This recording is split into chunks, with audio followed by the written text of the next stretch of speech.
aside from the gatekeeper, which is a fun conversation, but a lot of people saying like, if you don't support me, I'm not going to support you anymore. This year, I'm going to stop supporting people that don't support me. And it's like, I've just never been like that. I've always learned, my mom always taught me like, don't do shit for people for the return. Yeah. Do it because it's right and because you like, and that's the thing, like, that's the part of that conversation that really fucking bothers me. And I want to comment on everything I see, but it's useless. But it's like, Drake don't support you. Yeah. You're still going to go support him when he drops. Yeah. Yeah. So just because it's somebody that lives in the same neighborhood as you that doesn't support you back, if you like what they're doing, you should support it because you like it. Yeah. And if they don't support you back, and that's how it be. But people like, man, just people don't even know, man. Like, support goes a long way. It shows your character at the same time, you know. And you just never know when you're gonna need somebody help, you know. And like you said, treat others how you want to be treated. So you want to support somebody, like you said, just keep on doing it because that's what you do. Yeah. You see, I'm Southside reppin', Bigfoot steppin'. Zone 3 section is God flow perfection. Hating on the church like I ain't blessed they section. If we ain't talking money, I got a weak connection. That's on the hood. She said get a bag, so I get it, got it good. Don't complain about my problems, I just put it in a wood. Seen a genie the other day, she said make it good. So I wish for good health, then I wish to look if she's not lieutenant. we're rocking? Okay. All right, I got to reset my brain. Okay, another episode of Live on Lake Street. We have a very special guest in the building. Very, very, very special guest. We got Tommy Mcbrayer in the building. Welcome, sir. Man, thank you for having me. welcome. Okay, man. So, sorry, we got a little funny shit off the mic. So talk to me about. I was telling you off the mic that I had never heard the central neighborhood. I've never heard it put that way. So talk to me about the central neighborhood, the history of the central neighborhood where you're from. Well, the central neighborhood is it's in the 30s neighborhood. It's from like 31st to all the way to basically like Lake in Chicago, and it's like about a good 20 by 20 radius.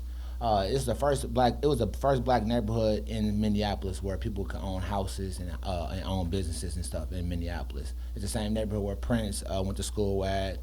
Prince got married at.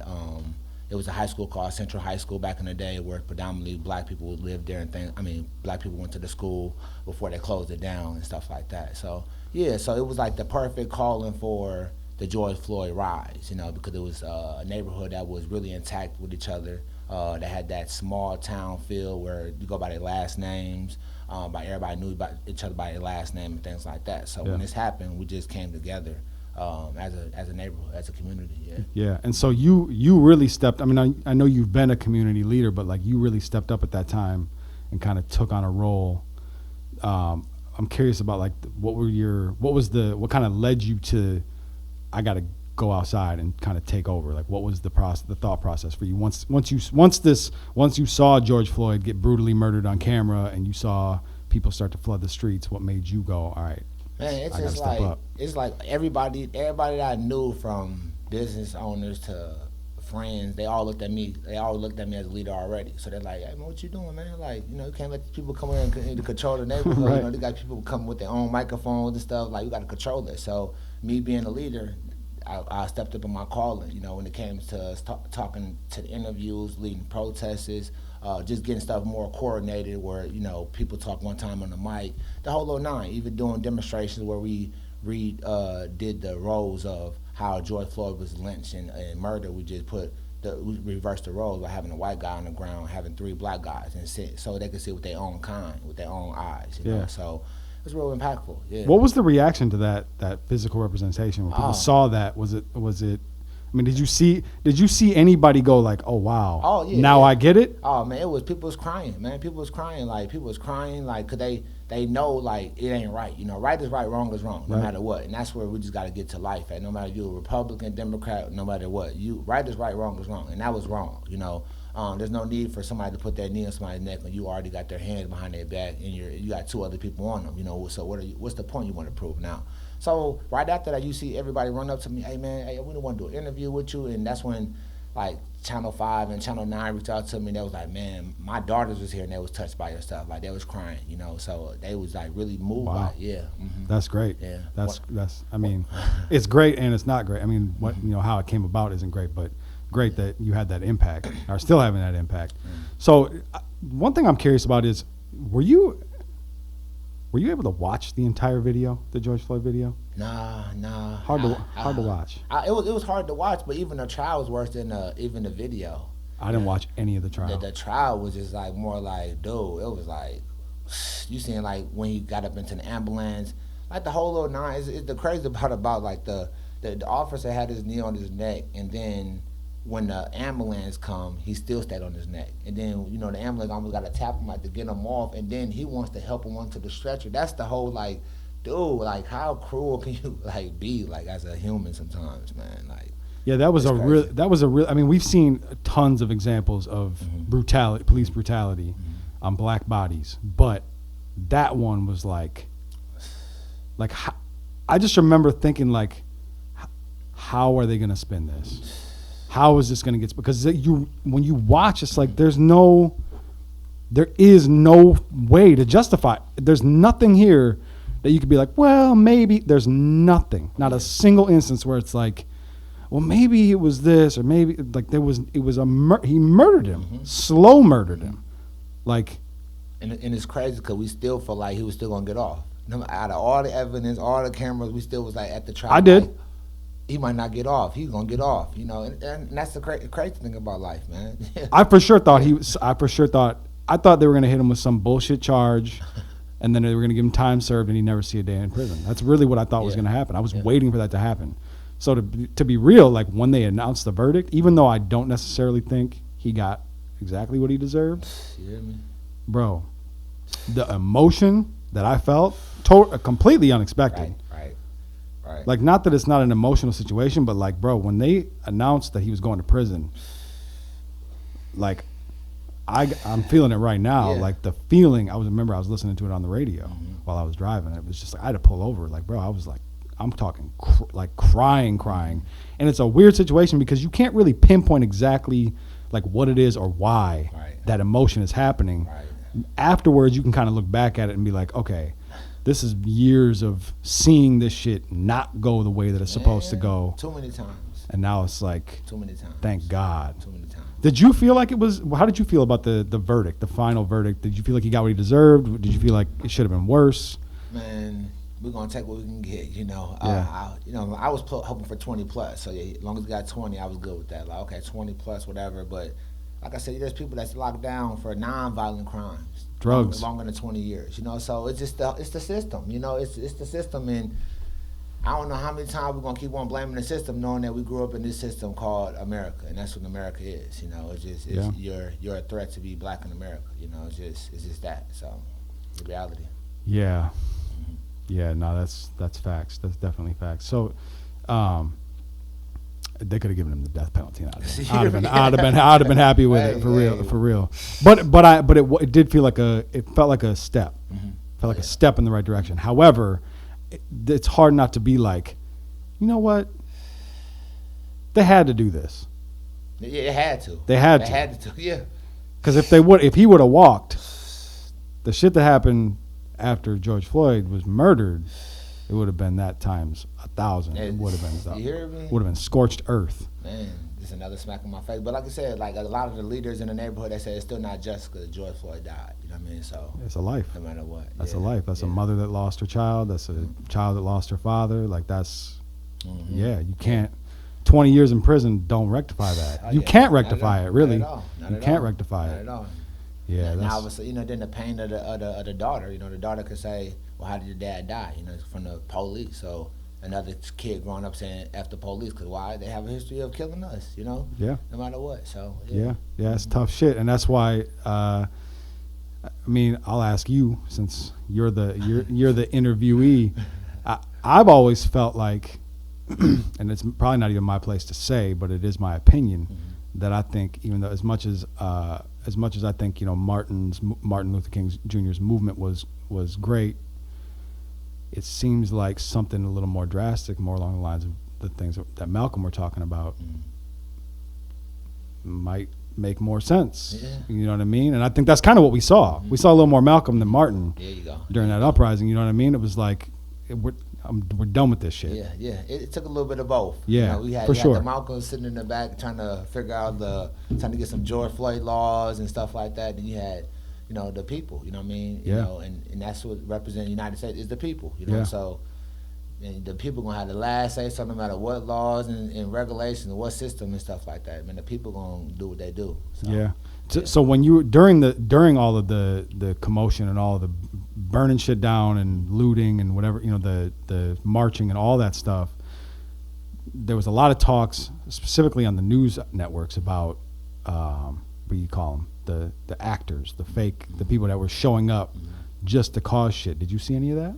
Oh yeah, man, that was real big, and that's where you understand like that's why the George Floyd Square is so popular, because that's where he died at, but nothing in that neighborhood, in the central neighborhood, got looted or burned down. In that same, I say it's a 20 by 20 block radius. It was all on the outskirts. No store, no building got burnt in that whole neighborhood. Yeah. And then that's because we protect our neighborhood. We're not letting nobody come over and burn our store down and stuff, because that's what the people was doing. People from all over coming over and messing up your neighborhood. And all of a sudden, where you going in the morning when you want to go to Target or Cub Foods or to the beauty supply store? None of that's available, So you gotta watch, man, and don't be in tune with this people that's trying to mess up your stuff, mess up your neighborhood and stuff. Like it was a real trend though. Yeah. What are your thoughts on it? Like, do you feel like some of the violence and do you feel like all that was necessary? All of it together was a necessity? Yeah, it was all everything was a collective push and a good movement, because like I said, they don't understand the black dollar keeps all these businesses open, keeps the Target open, keep the Cub Foods. So I wasn't worried about the corporation. I was more worried about fuck Target. Yeah, exactly. They can afford it. Don't worry They about can afford it. They're the fine. small businesses Yeah. that still didn't get no help, get back up, because like I said, we were everyday people, but when it's like that, when it's that crazy, man, you can't control nobody. So it's like that was really crazy. You couldn't control nothing. So. Did you feel scared at all? No. Because I know a lot of people aggressors. did. We wasn't the protectors. Now, if the police was coming out aggressive towards us, it may be different. Yeah. But no, we was aggressors. So it was. Did you get arrested at all? No, I didn't get arrested. No. A lot of people got arrested. Yeah, and they got released. They were arresting people that were out here doing right though. Like I watched people out here just doing like medics. Yeah. People out here just helping people that were hurt get arrested just because they were outside. Yeah. Like that was. I don't know if you know, but local artist Nerdy. Okay. He was out with some other people, and they were driving around in like a white van, helping people medically, people that were hurt. I watched him get arrested on Facebook Live when he was literally out here like bandaging people up, getting people up off the ground after getting trampled, shit like that, helping people, and they're out here arresting this guy. That was one of the most upsetting things I saw out of all the shit that I saw. Like, what is happening right now? It was chaos. It was chaos. It was. It really was. The city ain't been right since, man. The city ain't been right since. That's why that was a real traumatic uprising. It was a real like impact in the city. You can't just burn all this stuff down, do flashing bullets, and then all of a sudden next day think people's gonna go to work, and there's no that smoke in the air really got into the system. A lot of people. So right after that, the violence spiked up. Everything spiked up. Police didn't want to be police no more. So it was just like they left the city just to crumble. Yeah. So that's why we as the community, we had to be like, hey man, we're not about to kill ourselves. We're not about to, because we got to protect ourselves at the end of the day. You can't call the police right now; they're not gonna come. Yeah. So what we gonna do? So we got to. I seen people from Northside, Minneapolis getting together, and the Minnesota freedom fighters and stuff like that. They came together. The Agape crew over South, and everybody just came together. Are all those organizations and groups still out here doing that same stuff? Yeah, they're still doing. Because I remember who was it? One of the really big publications did a whole thing on the freedom fighters. I forget what it was. Washington Press, Washington Post. Okay. They came here and like interviewed them, and like they were on the block, like talking like ARs across the chest, like really out here. Yeah. And I remember they actually caught like a shootout. Yeah. Like on video. It's crazy. That's when I was kind of like, whoa. And that's because the police just fell back. Yeah, and that's where we just like we can't leave our security in the police hands. We can't say like, oh, these people can choose when they want to, when they don't want to react to crime. Yeah. You know, that's why with this whole uprising stuff.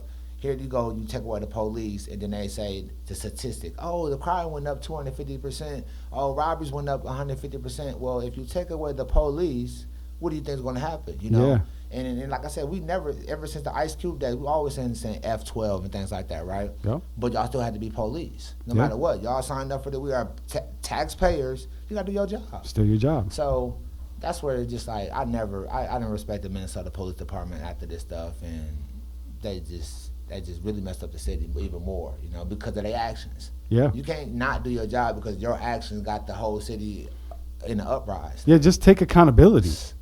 I mean, like I feel like accountability could have changed so much in this situation. It's like instead of brothers in arms and back the blue, it's like, no, we fucked up. We're sorry. Here's how we're going to make it right.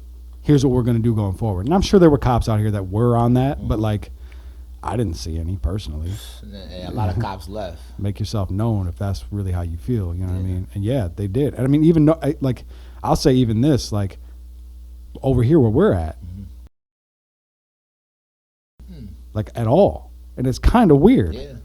So that's an interesting subject about, you know, like abolishing the police and things like that. Like, what are your thoughts on that? How you feel about? Do you think we could just get rid of police, or does it just need to be?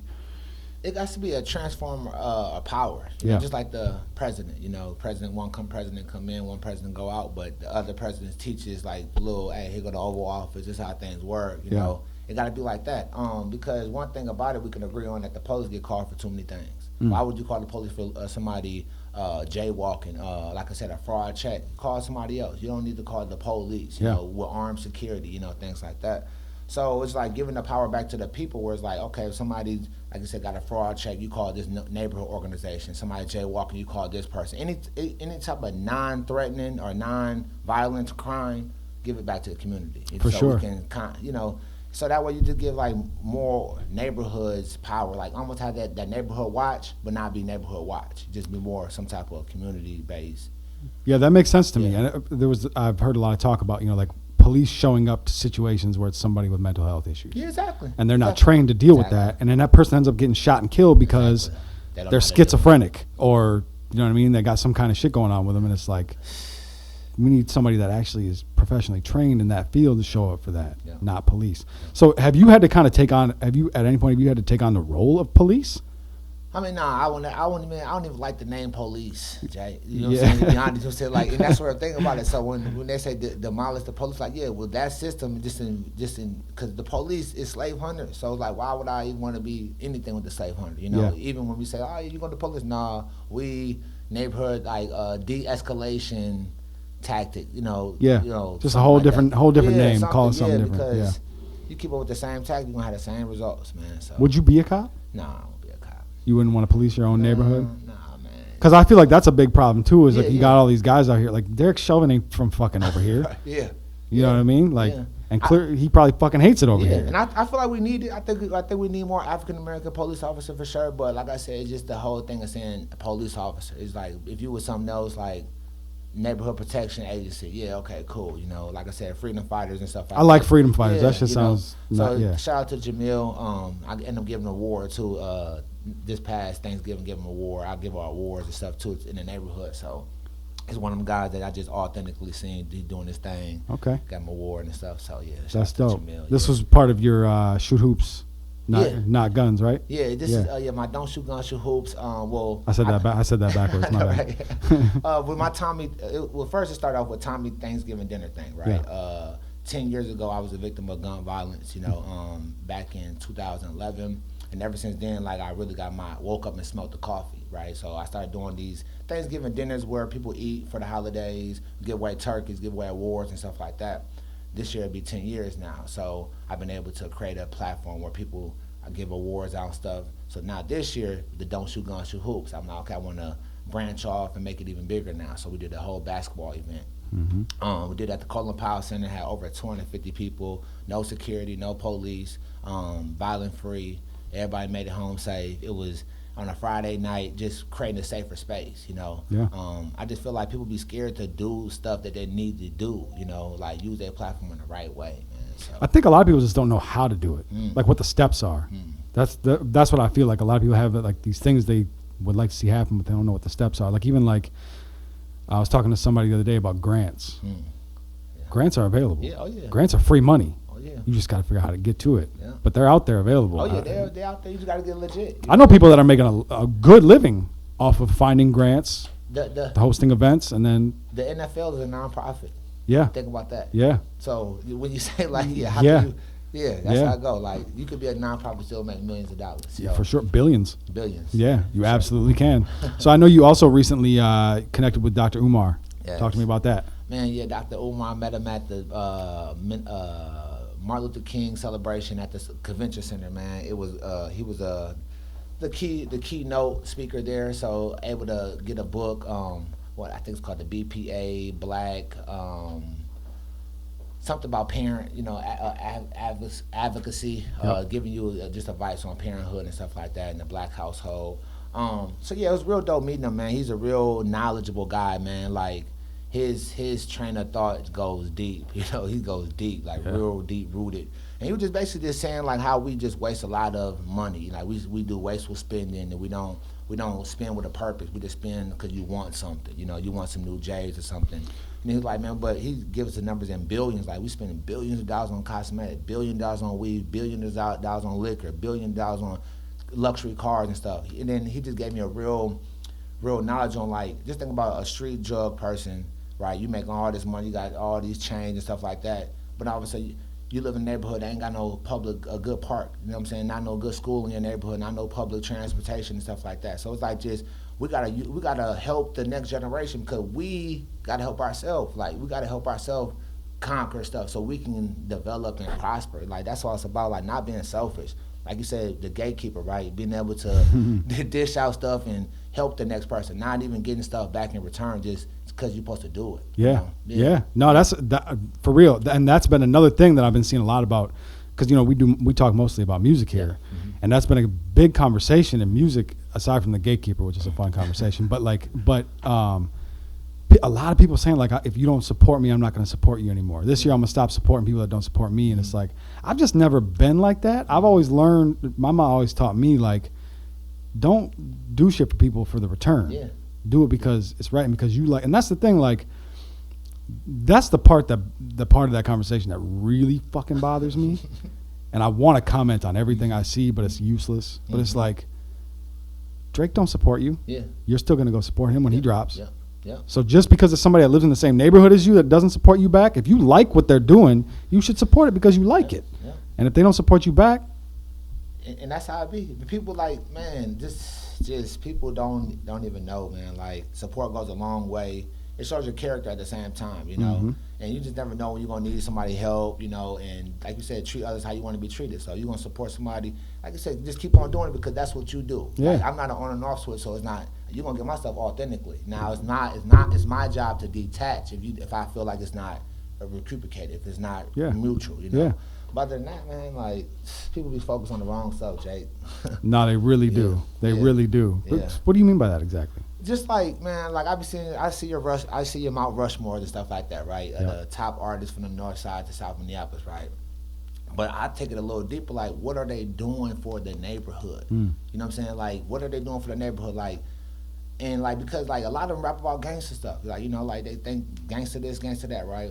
And I'm thinking like that is totally opposite what gangster is. You know, like gangster is like giving back to your neighborhood, you know, stepping up with your people, like giving back to the kids. Like I'm not an artist, I'm not a drug dealer, I'm not this, I'm not that. I'm giving away 100 turkeys, I'm giving away backpacks, I'm giving away laptops, I'm giving away continuously though. Yeah. So when you say Mount Rushmore, I'm looking at these people like, at what? Like if y'all only influence y'all people for worse, then how can I say you're the best in the neighborhood? How can I say you're the best at the top when your music just promoting people with pop perks and this and shoot this person, that person?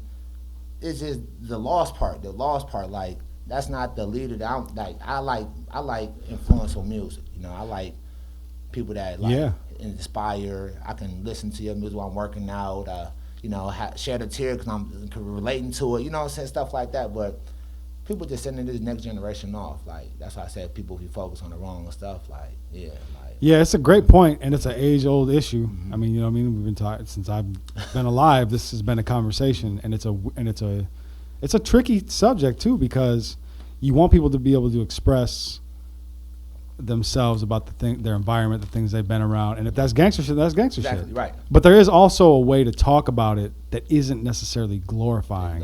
You know, if you look back at like Ice Cube. There you go. Right. We know Ice Cube wasn't. Yeah. He wasn't like that. Yeah. He wasn't an actual gangster. He wasn't in the streets, but he saw it. Yep. And he talked about it. He depicted the picture. He depicted it.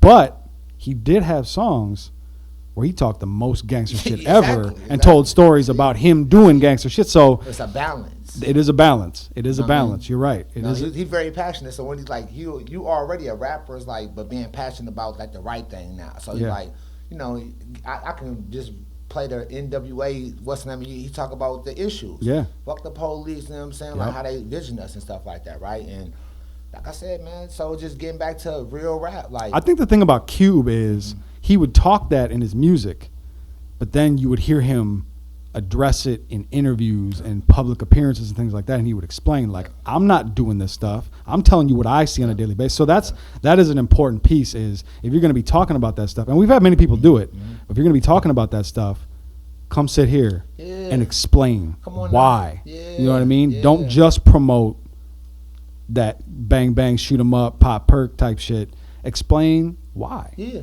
because you don't want to send them off though. You feel me?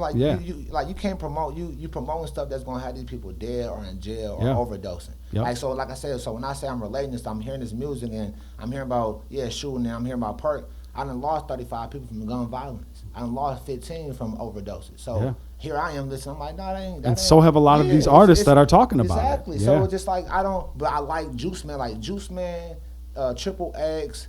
Mac Miller, they express themselves through music. I feel something, you know, like they talk about like their emotion when they off these drugs. Not saying pop these drugs, they saying like the struggle they got through and this is how I feel my life is right now. Not encouraging people, you know. But that's why I like them, because they can talk to the people that go through them dark times where they're popping pills and stuff like that. Cause I don't know how it feels, but you listen to Juice WRLD, you'll see like exactly how word for word how they would go, you know. So that's what I'm saying. You can use it in the right way, but people just use it in the wrong way. You know? That's why I mostly listen to R&B now. You're right. Hey, a lot of us. I'm almost 40, man. I'm in a different zone. Like I still listen to hip hop and shit like that, but like mostly, I'm like if I'm in the car by myself, I'm not listening to gangster shit. I'm listening to R&B. I'm listening to Chris Brown. I'm listening to Chris Brown. I'm listening to Al Green. I'm listening to Marvin. You know, when you out the country, you really ain't listening to that. You really listening to like island music and stuff. Yo, it would feel weird to listen to some gangster shit on the beach in Aruba. Right. Yeah, that wouldn't feel right to me. Right. Yeah. So, so I don't know if your knowledge of music here runs deep, but do you have an opinion on a Rushmore? Yeah, man. Who I like, man? I think that guy Soda slept on. That guy Soda, he's out there in Brooklyn Park. That's my brother. You talking Soda Supreme? Yeah, Soda Supreme. You know, shout out to Soda Supreme for the. He's one of my all-time favorite. Come on, man. I like him because he can rap with no swearing. He can. Like that's when you know you a real artist and really got bars where he's like, I only gotta cuss. I ain't gotta call a nigga and I can spit and I can. He did what was it? What the dude from Chicago King Louis. He did a song with King Louis, you know. So I'm in tune with that guy Soda. I like Ty Sticks from Minneapolis. You know, he's been doing this thing. I'm still trying to filter him out to get him to start thinking straight. Mcbrayer. I like Mcbrayer as well. If I were to personally put together Northside Mount Rushmore, Irv is definitely. Yeah, for sure. You know, and people ain't talk about him. You know, so. I think it'd be that guy Soda, Ty Stick, Mcbrayer. I like Jay Plaza as well. We can't give him no Rushmore though, because he's technically not from here. Yeah, he reps here. Okay, but I just don't think you can give somebody a Rushmore spot if they're not born. If they're not born here. Right. Okay. Well, I have to go with I go with like let's go with. I like B Dot too. Yeah. I like B Dot a lot. Me and B Dot, we just connected not even like probably 6 to like a year ago now. So we do a lot of community work together. underneath the She's gonna hate this because she wants me to be biased about her, but that she's my best friend. Yeah. I love B-Dot, so she always gets mad at me There you go. when I give my bias because we talk about her a lot. Yeah, and then what's the lady that died? You want to give Lexi. her respect? Yeah, Lexi. I like her. R.I.P. I like Lexi. her. Yeah. And it's crazy because when she finally died, I was just getting in like that tune with her and stuff like that. And I heard Meek Mill about to sign her and everything. So shout out to her, man. She definitely would have been in my top because she's real nice. She was definitely on her way. Yeah. Yeah, that was a tough loss. That was a really big moment. Man, and then like I said, another issue that's what's going on in the city. You know, like it's almost destined that you're either gonna die from gun violence or overdose. It's almost like 90%. You know, 10% is car crash or something like that, but 90% is gonna be one or the other. So I know this is a really big question, but I feel like there's nobody better to answer it than you. What's a solution? Do we have solutions? How do we fix these things? Man, it's just like I said, using this platform, you know what I'm saying, to give people a platform, and everybody just keep using their platform to highlight other. Some people would say that we promote this shit here. Because I mean, y'all doing away, y'all doing away because the guys y'all only coming with one tactic, like, oh yeah, I rap and this and this, but you start, like I said, I'm probably the first versatile where we in the streets, now we in the community type, So yeah, just keep on using the platform. Like I said, promoting is the best. Like even like you said, walking the shirt that says "Stop the Violence" does more than not doing nothing. You know. So just promoting it, like knowing like that, no matter what neighborhood you're from, no matter what gang you're from, issues is one issue and gun violence is an issue. No matter what, we tired of going to funerals. We tired of we want to be old with our kids. Like those are the goals we need to start setting. Like we want to be here when our kids graduate. You want to be here when my kids get married. Have their first boyfriend, things like that. We get so wrapped up in this life stuff, and people like these small moments taking people away from their kids and their life for years on years, man. Like. So I just feel like just keep on pushing positivity. No matter, it can never go wrong. Can never promote positive stuff too much. So basically, what I'm hearing is stop the bullshit. Stop the bullshit. Stop pump faking. Yeah. Like you want the other people to follow where you at. Like if you popping pills, like I said, if you do what you want to do. If you pop pills, you pop pills. But why advertise like it's cool? If you gangbang, you gangbang. But why promote it like it's cool? That's what I'm saying. Like you could do your own thing. Yeah. However you do it, but don't act like you want the next person to follow your footsteps to the grave, or to the cell, like so. Yeah. Yeah, man. Yeah, I mean, like I said, it's a big question, and I know that you don't have all the answers. Nobody has all the answers, exactly. but You're right. It does feel like moving in the right direction. Again, I've been alive 37 plus years. I don't think I've ever seen a bigger shift in my lifetime than the shift that was created with the events that took place after George Floyd was murdered. Major. Oh yeah, major shift. Major shift in the whole world. It impacted the whole world. Oh yeah, and then after COVID, so it was COVID, then George Floyd. It's really been a shift in power. The stock market ended up crashing, so people that didn't have knowledge of stock, now they doing stock and Bitcoin and stuff. So it really is really transformed the power of, and it's you can feel it. You can feel for it. sure. Yeah, you can feel it. Yeah, and then you have even also the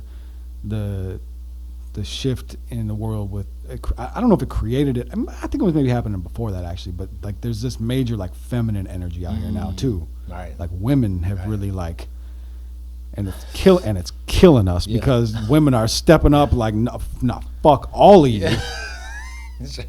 Like I'm doing all the shit that y'all been doing, we're doing it now, and we can't do shit about it. Yeah. We can't do a damn thing about it. We just gotta sit back and take it. But it's a good thing because it is, even though it is, it does seem like every relationship is ending and it's getting wild out here. It is with man. That, you know what I mean? And I think that's the influence of just everything around it. From the women, what they rapping about, they either saying F a dude or that. You know, then you remember how growing up you had Moesha, you had Cosby Show, you had was the Fresh Prince of Bel-Air, but that's all family orientated. You know, now all of a sudden is I love hip hop this, I love hip hop, and what is that? All drama. They only get on camera if you're gonna have a breakup or it's gonna be a fight or something. It's not.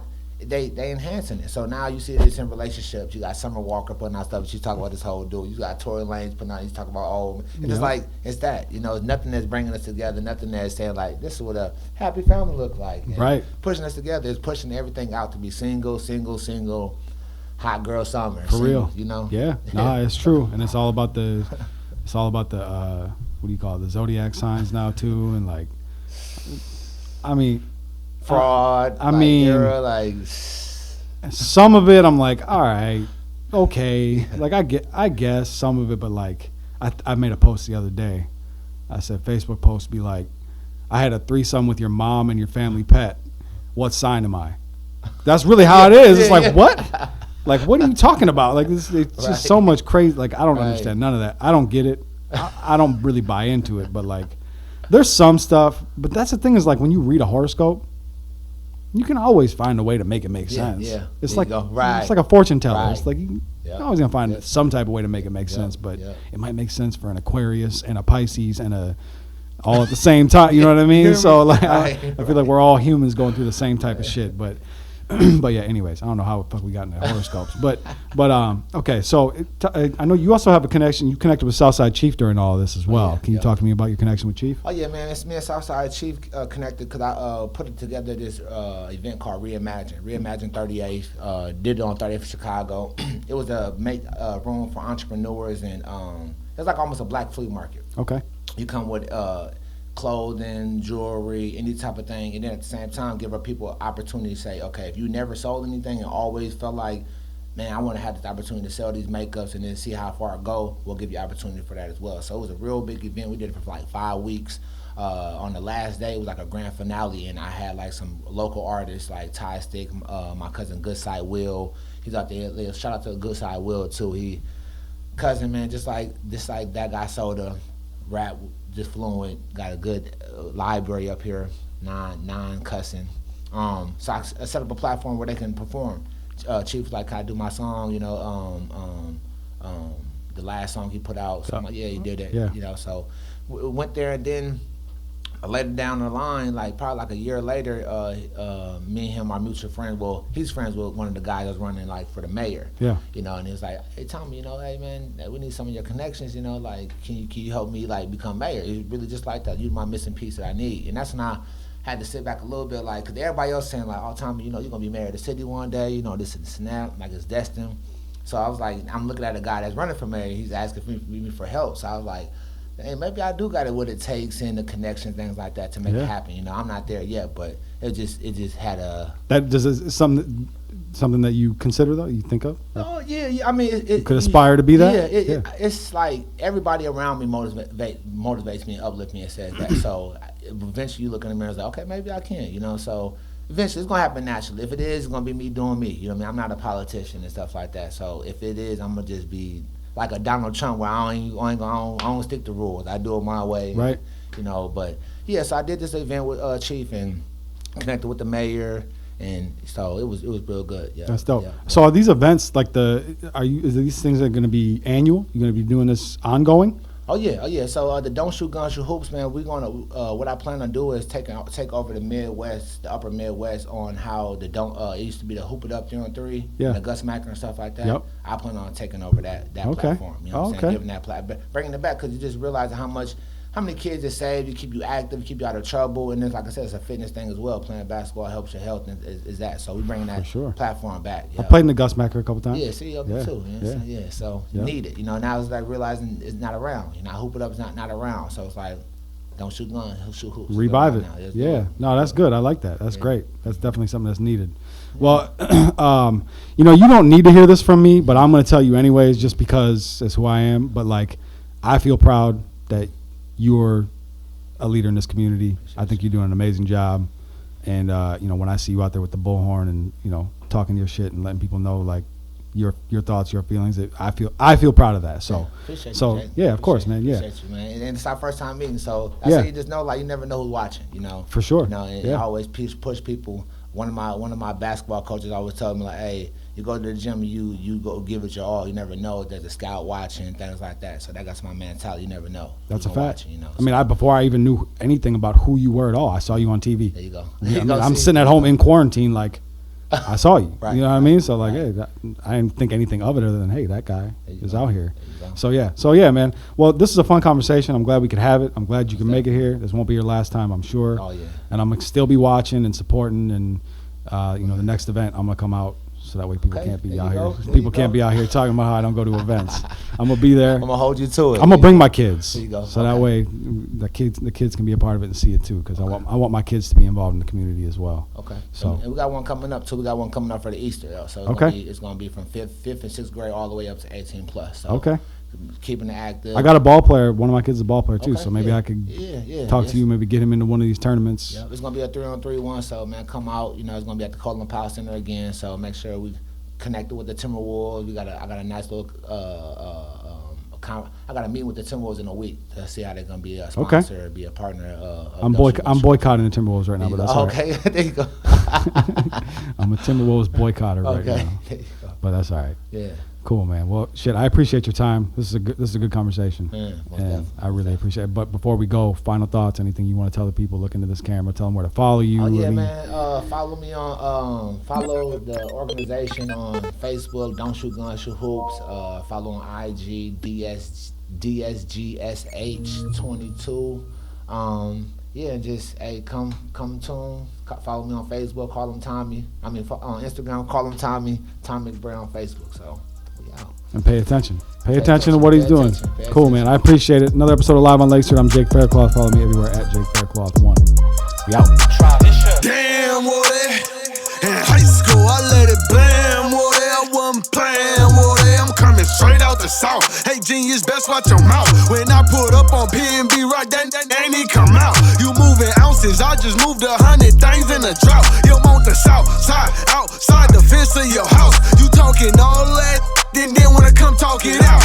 If you ain't talking money, you talking